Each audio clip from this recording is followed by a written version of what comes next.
In essence, simply don't get caught. Hi, hello, welcome to my second torturing session. I'm on my way of trying to make good videos.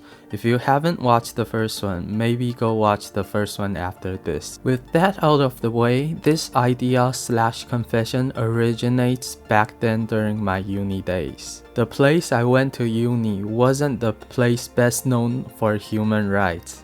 Wink wink. The school decided it was a great idea to lock down the dorm after 12 at night, so no one could get in or out. I decided this is just wrong. I had to stand up and defend my rights to have a bed to sleep in after getting wasted. The dorm gate looks like this. Two big pieces of glass panels with tiny handles on the midsection. And the dorm manager locks it by putting a long chain around the handle. On the chain was a very generic padlock. Obviously, it would be too annoying to pick the lock every time I needed to get in or out, so I cooked up a plan. Definitely without lies and deceit, I got a chance to take a few quick snapshots of the key. Then I went on the internet and bought the exact same model of the padlock, and what do you know? It comes with a key that has the exact same size key piece. With the size and snapshot, we can accurately recreate the key in 3D modeling software. Don't know if anyone cares, but I'll do a brief explaining of the modeling. Straighten the picture in Photoshop. Shove it into Fusion 360.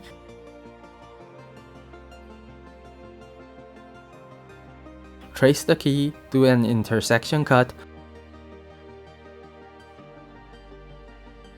Bada bing, bada boom, done. But here's the catch.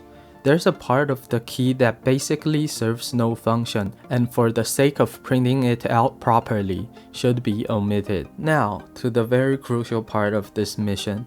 Actually printing it out. First of all, while slicing the key, I don't really know why, Prusa Slicer just didn't slice properly. They put the support outside the actual model, so I simply switched to Cura and it just works.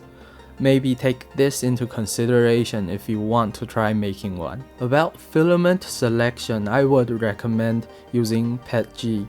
It is much less brittle than PLA. It will withstand the torque of turning the lock much better.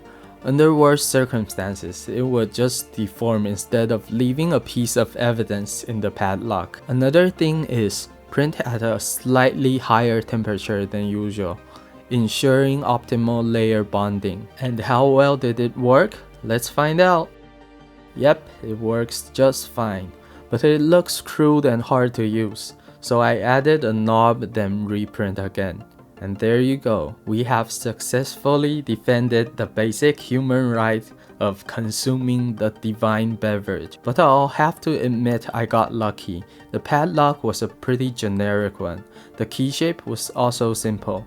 I don't know if this will work for more complicated keys. If you tried, let me know in the comment section below. At last, thank you for staying through the video.